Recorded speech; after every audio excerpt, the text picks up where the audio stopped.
Olá a todos, bem-vindos para a nossa segunda aula. A nossa segunda aula de hoje terá como tema o dogma de Maria, Mãe de Deus, Theotokos. Na aula de hoje, nós iremos ver o conceito de dogma, os dogmas marianos, Maria, Mãe de Deus, Theotokos, o desenvolvimento do dogma Theotokos, o dogma Theotokos, os princípios fundamentais e secundários da dignidade de Maria, segundo Santo Tomás de Aquino.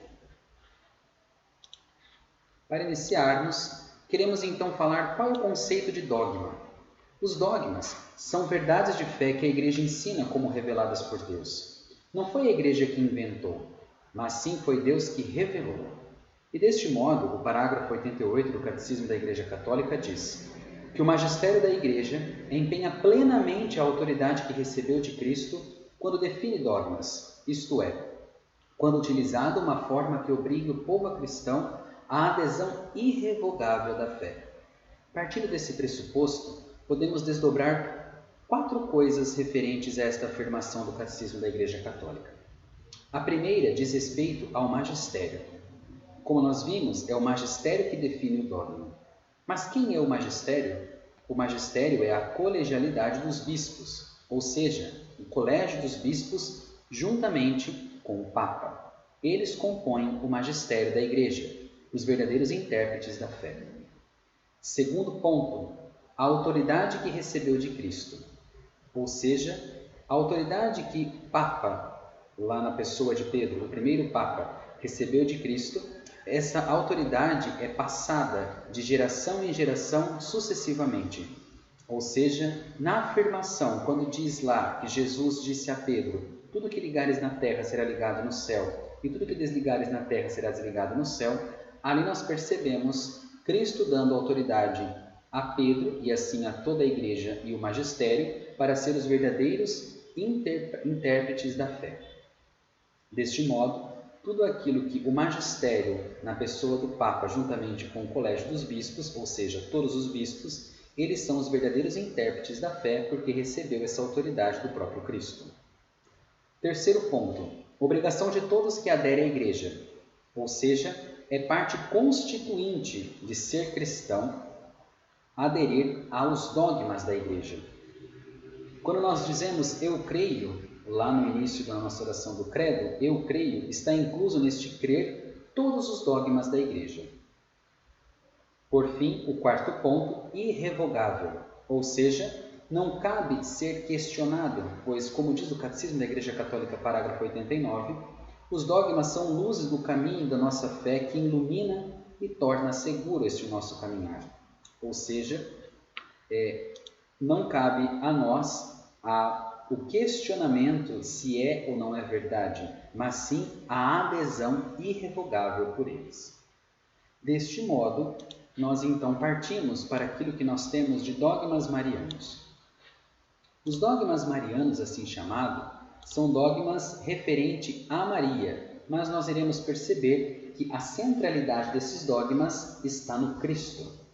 Temos 4 dogmas marianos. O primeiro, Mãe de Deus. Segundo, virgindade perpétua. Terceiro, assunta ao céu. E, por fim, o quarto dogma, a Imaculada Conceição. Todos os dogmas marianos, a centralidade é sempre Cristo, pois todos os privilégios de Maria somente encontram sentido no seu Filho. Então, deste modo, o dogma Maria, Mãe de Deus, a centralidade é Cristo. Mas, de que modo a centralidade é Cristo no dogma Maria, Mãe de Deus, na qual nós iremos ver hoje? Vamos por partes. Primeiramente, nós temos que entender quando foi a definição deste dogma. A definição do dogma Maria, Mãe de Deus, aconteceu em 431, no Concílio de Éfeso, onde foi proclamado que Maria é Mãe de Deus. Segundo a declaração do Concílio, de 22 de junho de 431, dizia que se alguém não confessa que Deus é verdadeiramente Emanuel e, portanto, que a Santíssima Virgem é Mãe de Deus, pois deu à luz segundo a carne ao Verbo de Deus feito carne, seja anátema, ou seja condenado. Deste modo, como nós vimos nessa questão da declaração, a declaração dogmática diz que a Mãe de Deus segundo o Catecismo da Igreja Católica, número 466, Maria é mãe de Deus não porque o Verbo de Deus tirou dela a sua natureza divina, mas porque é dela que ele tem o corpo sagrado dotado de uma alma racional, unindo a qual na sua pessoa diz o Verbo nascer segundo a carne. O que este conceito está querendo dizer sobre Maria? Ou melhor, sobre a pessoa de Jesus Cristo? Nós percebemos, segundo esse Catecismo da Igreja Católica, parágrafo 466, que Maria é mãe de Deus porque gerou a pessoa humana de Jesus em seu ventre. A pessoa humana. Maria deu a carne ao Verbo divino, não a natureza divina. Ou seja, Jesus possui duas naturezas, unidas em uma mesma pessoa. A natureza divina e a natureza humana, mas unida numa mesma pessoa. Deste modo, como que nós podemos entender isso? Foi então, para compreender melhor, denominada um termo para isso, chamado de união hipostática de Cristo. Ou seja, Cristo possui duas naturezas, mas ligado a somente uma pessoa. O que é natureza? Então, para nós entendermos melhor. O conceito de natureza quer dizer mesma substância. Ou seja, eu, Frei Jones, vocês que estão nos ouvindo, todos nós possuímos uma natureza comum. Qual é a nossa natureza? Qual é a nossa substância comum? Nós temos uma natureza e uma substância comum humana. Mas nós somos pessoas diferentes. Eu sou uma pessoa e cada um de vocês é uma pessoa. Deste modo, nós todos partilhamos de uma mesma natureza, de uma mesma essência, de uma mesma substância, porém somos pessoas diferentes. Deste modo, nós podemos aplicar para Cristo. Cristo possui uma natureza divina porque foi gerado pelo seu Pai, que é divino. Cristo também possui uma natureza humana, pois foi gerado por Maria, que é humana. Entretanto, ele é uma única pessoa. Deste modo, em Cristo há uma única pessoa que se divide, que se completa em duas naturezas. Podemos assim concluir deste modo que Deus é uno por natureza e trino por pessoa. Por isso que nós chamamos a Trindade de Trindade Santa, ou Santíssima Trindade. Trindade porque são três pessoas, mas que partilham uma mesma natureza, que é divina. Sendo assim, nós podemos aplicar isso na pessoa de Jesus Cristo. Como nós falamos, Jesus Cristo é a segunda pessoa da Santíssima Trindade. A primeira pessoa é o Pai, a segunda pessoa Jesus Cristo e a terceira pessoa o Espírito Santo. Deste modo, como nós vimos, Jesus Cristo foi gerado pelo Pai desde a eternidade. E se ele é desde a eternidade gerado pelo Pai, desde a eternidade ele é divino, uma natureza. Porém, quando chegou à plenitude dos tempos, ou seja, quando Deus quis se encarnar, quando ele veio à Terra, Deus, Jesus Cristo, continuava sendo Deus, mas se encarna, ou seja, assume uma nova natureza, a natureza humana, sem deixar de ser Deus. Jesus Cristo, natureza humana e natureza divina, ligada a uma mesma pessoa. A união hipostática, a palavra hipostática quer dizer pessoa, em grego. Deste modo, união quer dizer a união de duas naturezas em uma única hipostática, em uma única pessoa.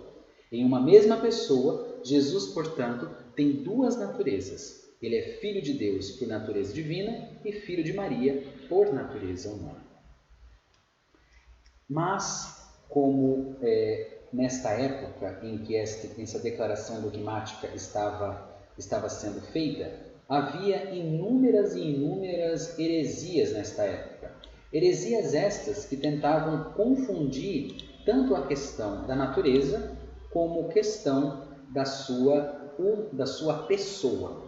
Temos aqui alguns exemplos de heresia que por volta do século IV, século V, geraram muitas confusões acerca da natureza ou da pessoa de Jesus Cristo.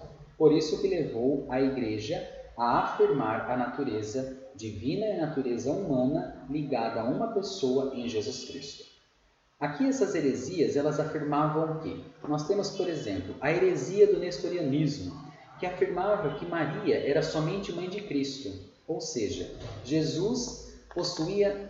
em Jesus, havia duas pessoas, uma divina e outra humana. Está errado, porque em Jesus havia uma única pessoa, união hipostática, e duas naturezas, a divina e a humana. A heresia do adocionismo dizia que Jesus era filho adotado de Deus após o batismo. Quando ouve-se uma voz do céu, este é meu filho muito amado, escutai o que ele diz. Deste modo, o adocionismo acreditava que na fecundação, ali naquele momento da fecundação, Jesus não era divino, Jesus era somente humano e foi depois adotado por Deus em sua natureza divina após o batismo. Novamente errado, nós temos que Jesus era divino, assumiu a natureza humana ao mesmo tempo sem deixar de ser divino. Nós temos a heresia do arianismo, que era uma heresia que inclusive foi muito famosa na época do século III, IV e V. Essa heresia dizia que Jesus não era Deus, mas era uma criatura perfeita, estava acima de qualquer criatura humana. Errado, Jesus é Deus. Apoloniarismo era outra heresia que dizia que Jesus não possuía uma alma humana. Novamente errado, porque Jesus era 100% humano, exceto o pecado, inclusive possuía uma alma humana. O monofisismo dizia que Jesus Cristo era somente divino na natureza, excluindo, portanto, a sua parte humana. Novamente errado.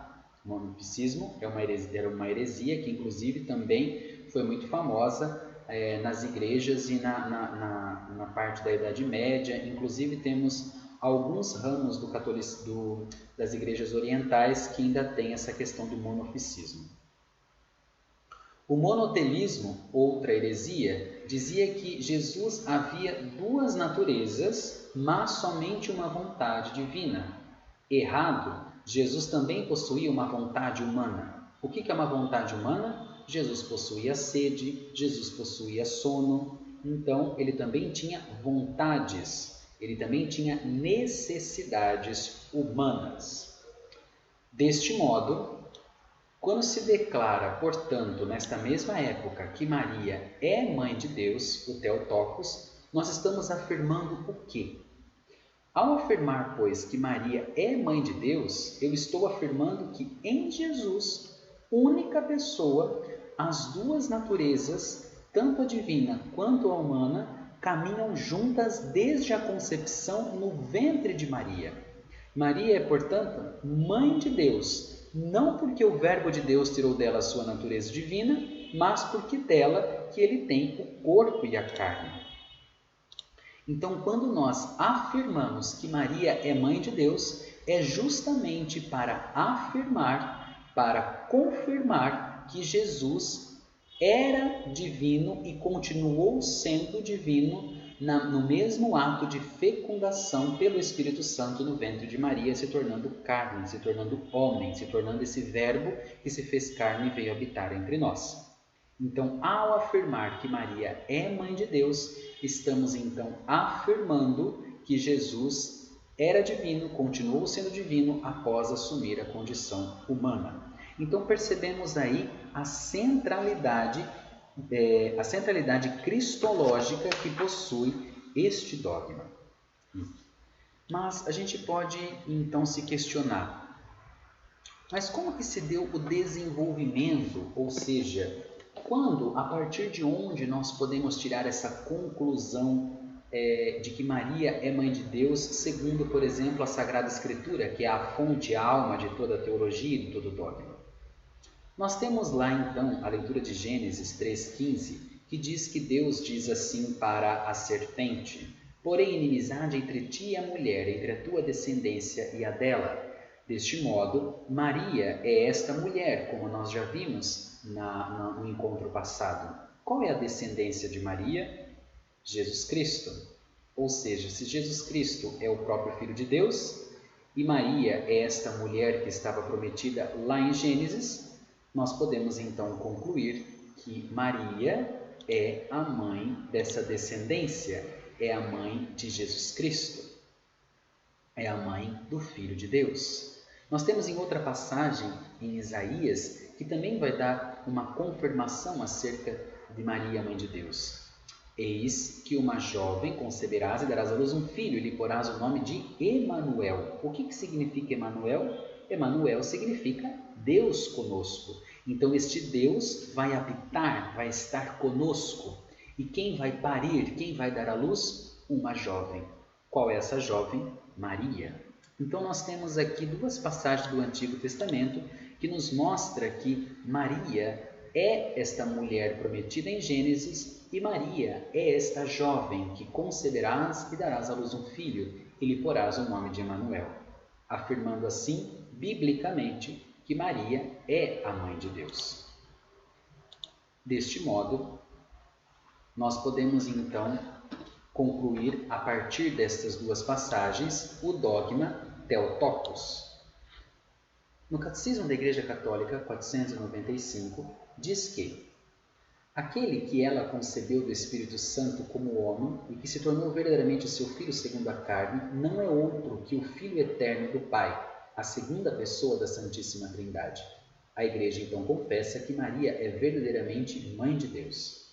Nós vimos então duas passagens de Gênesis e de Isaías que faz a afirmação bíblica de que virá uma mulher, uma jovem, que conceberás este Emanuel, este Deus conosco, e pelo Catecismo da Igreja Católica nós então percebemos que esta mulher prometida em Gênesis e esta jovem dita por Isaías é Maria, a verdadeiramente mãe de Deus. Mãe de Deus, e aqui toca nós afirmarmos novamente, mãe de Deus segundo a carne. O dogma, então, da Imaculada Conceição, o dogma, então, da Maria, Mãe de Deus, é esse dogma que nos faz crer na união hipostática de Cristo, Jesus humano e divino ao mesmo tempo. Deste modo, para irmos concluindo esta primeira parte do dogma da Imaculada Mãe de Deus, nós podemos concluir que, se dissermos, portanto, que Maria não é Mãe de Deus, estamos dizendo a mesma coisa que Jesus Cristo não era Deus, ou que ele passou a ser Deus a partir de algum momento.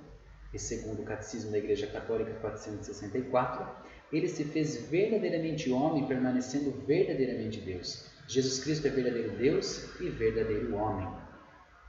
Afirmar então que Maria é mãe de Deus é afirmar que Jesus Cristo é verdadeiramente Deus e verdadeiramente homem, ao mesmo tempo, sem que uma ou outra natureza se desfaça. Louvado seja o nome de nosso Senhor Jesus Cristo, para sempre seja louvado. A segunda parte do nosso dogma de Maria, Mãe de Deus, nós veremos na próxima aula.